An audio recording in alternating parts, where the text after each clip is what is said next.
নতুন মুখ নিয়ে এতদিন কাঁপিয়েছে, যদি পুরনো জুটি আবার ফেরে, দেব প্লাস জনপ্রিয় নায়িকার জুটি ফিরছে, তাহলে সেখানে জনপ্রিয় নায়িকাটা হতে কে পারে? Hey guys, welcome to my channel. আমি মহারাজার। এখন আমরা কথা বলবো যে এগেন আবার রঘু ডাকাত নিয়ে। হ্যাঁ, এবার বলতেই পারো যে ভাই এত ঘন ঘন রঘু ডাকাত নিয়ে ভিডিও করছে, তুমি খাদানের আপডেটটা দাও। ভাই আজকের আপডেটটা দেবো, কিন্তু এতগুলো আপডেট, চারিদিক থেকে স্পেকুলেশন।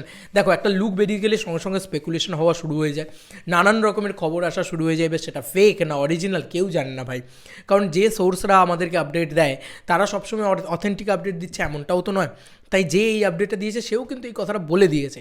আমি এসএমবির কথা বলছি, মানে শরৎ মিউজিক ভেঞ্চার্স, তারা পোস্টারে দিয়ে একটা ভিডিও বানিয়েছে, দেখলাম সেখান থেকে সে এক্সক্লুসিভ কিছু আপডেটস দিয়েছে।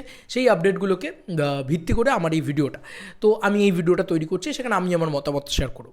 প্রথমত হচ্ছে, রঘু ডাকাতের বাজেট 10 কোটি টাকা, এটা যদি বলো তাহলে দেখো, না হওয়ার কিছু নেই। তবে আমার যেটা কোথাও গিয়ে মনে হয় যে ম্যাক্সিমাম আমার এক্ষেত্রে কী হবে, দেবদা কি বলেছিলেন একটা কথা, ভালো করে শোনো, মনে করে দেখো, যে আমারও রেমুনারেশনটা বেড়ে যাবে।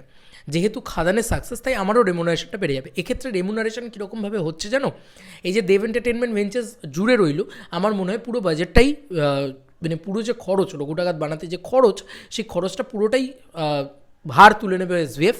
এবং তার পরবর্তীতে, এটা কিন্তু সত্যি কথা যে তার পরবর্তীতে যেটা হবে সেটা হচ্ছে যে, যেটা মানে দেব এন্টারটেনমেন্ট ভেঞ্চার্স হয়তো লাভ্যাংশের বেশি পরিমাণে থাকবে, হয়তো সেই পার্সেন্টেজটা হয়তো দেবদার রেমুনারেশন হিসেবে বেড়ে গেল। দেবদা হয়তো বিনা পয়সায় ছবিটা করবে, এরকম একটা ব্যাপার, যেটা হয়তো খাদানের ক্ষেত্রেও হয়েছে। এবার এটা আমার কোথাও গিয়ে মনে হয়, এটা আমার পার্সোনাল ওপিনিয়ন, সেক্ষেত্রে 10 কোটি টাকা বাজেট, এটা কতটা বাংলা ছবির ক্ষেত্রে জাস্টিফাইড সেটা আমি জানি না। তবে 10 কোটি টাকা বাজেট হবেই এমনটা তো বলা যায় না। তবে এরকমটা শোনা যাচ্ছে যে 10 কোটি টাকা বাজেট হবে, এটা কিন্তু কৌশলীদি বলেছে। এবার আমার যেটা মনে হয় যে দেবদা বলেছিলেন যে খাদানের থেকে বড় বাজেটের ছবি, এবার খাদানই 6 কোটি টাকা বাজেটের ছবি ছিল। আমার যেটা মনে হয় 10 কোটি টাকা না হলেও 8 কোটি টাকার কাছাকাছি বাজেট কিন্তু রঘু ডাকাতে যেতে পারে, 8 কোটি টাকা। এবার বাকিটা তো সময় গেলে বলা যাবে, কারণ দেবদা তো কিছু লুকিয়ে রাখেন না। দেবদা যখন রঘু ডাকাতের প্রমোশন করবেন বা ইত্যাদি করবেন, দেবদা নিজে বলে দেবেন যে রঘু ডাকাতের বাজেট কত। আমার কোথাও গিয়ে সেটাই মনে হয়। খাদানের ক্ষেত্রে তো সে লুকিয়ে রাখেনি না, সে তো বলেই দিয়েছিল যে খাদানের ক্ষেত্রে 6 কোটি টাকা বাজেট, সেটা সে বলে দিয়েছিল। সেরকম রঘু ডাকাতের ক্ষেত্রে 8 কোটি টাকা বাজেট, সেটা সে বলে দেবে। বা 8 কোটি হোক, 10 কোটি হোক, হোয়াট এভার ইট ইজ, 12 কোটি হোক, সেটা দেবদা বলে দেবে। প্রথমত এটা হলো। এবার যেটা আরেকটা স্পেকুলেশন শোনা যাচ্ছে সেটা হচ্ছে নায়িকা। বন্ধুরা, এখানে নায়িকা হিসেবে কিন্তু বড় চমক থাকতে চলেছে, এবং সেটা চমক মানে এই নয় যে নতুন কোনো মুখ। এতদিন ধরে ইধিকা হোক, স্নেহা হোক বা সৃজা হোক, এরা সবাই কিন্তু নতুন মুখ অলমোস্ট, কারুর ডেবিউ, কারুর এরকম। কিন্তু এবার কিন্তু জনপ্রিয় মুখ ফিরতে চলেছে। দেখো, ঘরের ছেলে ঘরে ফিরেছে, এসবিএফের হিরে, সোনার টুকরো, হীরের টুকরো ছেলে ঘরে ফিরেছে। এবং এটা তো মানতে হবে, এসবিএফ যখন যখন বড় ছবি করবে ভেবেছে, বা যখন যখন বিপদে পড়েছে, তখন তখন দেবকে স্মরণ করেছে।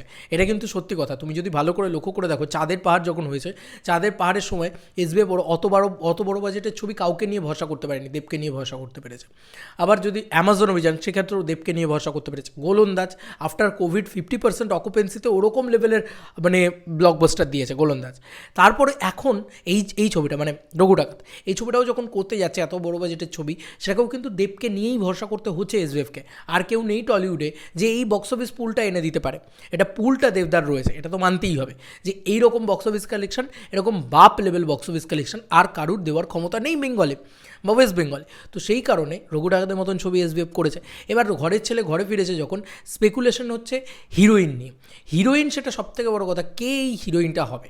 মানে এই জায়গাতে কিন্তু আমার মনে হয় যে জনপ্রিয় নায়িকা, মানে জনপ্রিয় মুখ, বা পুরনো আমাদের দেবদার সাথে যার জুটি ছিল, সেই জনপ্রিয় জুটি, দেবদার সাথে জুটি হিসেবে যদি বলি, তাহলে কোয়েল মল্লিক থাকতে পারে, শ্রাবন্তী থাকতে পারে। এছাড়া শুভশ্রীর সাথে তো দেবদার ছবি করবে না, আমার তো মনে হয় না, আমার কোথাও গিয়ে মনে হয় না। তাই এই ছবিতে শুভশ্রী থাকার কোনো সম্ভাবনা নেই। তা আর কে হতে পারে? কারণ আর আমার নাম কারুর মনে পড়ছে না যারা খুব জনপ্রিয়, এবং মিমি চক্রবর্তীর সাথেও আমার মনে হয় না হবে। তো কোথাও গিয়ে আমার মনে হচ্ছে শ্রাবন্তী হতে পারে বা কোয়েল মল্লিক হতে পারে। এটা আমার মানে ইন্টারপ্রিটেশন, আমার মনে হচ্ছে। এবার নাও হতে পারে, অন্য কেউ হতে পারে, হয়তো আরও জনপ্রিয় কেউ হতে পারে। এদের দুজনের থেকে বড় জনপ্রিয় মুখ সেই সময় দাঁড়িয়ে আমার আর কাউকে মনে পড়ছে না জনপ্রিয় নায়িকা হিসেবে যদি বলি। আচ্ছা, ভিলেনের ক্ষেত্রেও কিন্তু জনপ্রিয় মুখের কথা ভাবা হচ্ছে, এবং সেখানেও কিন্তু একটা বড়সড় মানে চমক থাকতে চলে যায়। মানে রঘু ডাকাতের ভিলেন তো একটা হবে না, যেরকম খাদানের ক্ষেত্রে একটা ভিলেন নয়, যেরকম রঘু ডাকাতের ক্ষেত্রে ভিলেন একটা হবে না। এবং রঘু ডাকাত ছবিটা কিন্তু বড় ছবি হবে। হ্যাঁ, খাদান যেরকম 2 ঘন্টা 17 মিনিটের ছবি, রঘু রঘু ডাকাত কিন্তু অত ছোটো ছবি না, রঘু ডাকাত কিন্তু বড়ো ছবি হবে এবং গ্র্যান্ডারওয়ালা ছবি হবে, সেটা আমরা আগে থেকে এখন থেকে বারবার বলছি, এত বাজেট আছে, এত অ্যাকশন আছে, এত আছে, যাতে আমরা বুঝতেই পারছি যে এটা একটা বিশাল গ্র্যান্ডারওয়ালা ছবি হবে। আচ্ছা, এই ছিল এখনকার মতন আলোচনা রঘু ডাকাত নিয়ে। এগুলো নিয়ে জানতে পারলাম, এগুলো নিয়ে কৌশলীদি কথা বলেছে, সেগুলো আমি মনে হলো আমি একটু আমার মতামতটা শেয়ার করি, আমি একটু আমার কথাবার্তা বলি, যা মনে হচ্ছে সেটা বলি। এবার বাকিটা হচ্ছে আরও একটা আলোচনা আছে, সেটা হচ্ছে রঘু ডাকাত নিয়ে আরেকটা আলোচনা, সেটা হচ্ছে যে রঘু ডাকাত কিন্তু ক্ল্যাশ করতে চলেছে দুর্গাপুজোয়, এবং সেখানে কিন্তু Windows Durga Puja winner which is মানে হিউজ কালেকশন করেছে, বহুরূপী হোক বা সেটা রক্তবীজ হোক, একটা বিভৎস কালেকশন করেছে উইন্ডোজ।